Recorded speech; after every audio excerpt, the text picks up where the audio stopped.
শাহিনা লাইলা। আমি তৃতীয় শ্রেণী এই শাখার একজন শিক্ষার্থী। আমার রোল 28।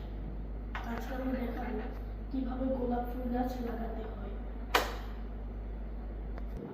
চারা গাছ লাগানোর জন্য লাগবে টব, মাটি, চারা গাছ আর পানি।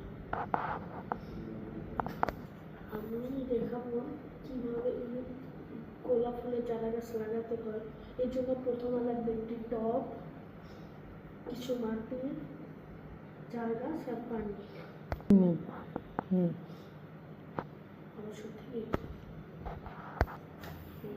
এই টবের ফুটো আগে থেকেই করা যাচ্ছে। টবের মধ্যে দিব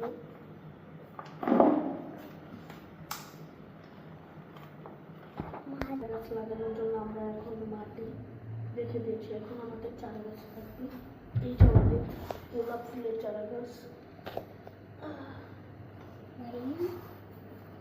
আবার আমরা কিছু মাটি দেব।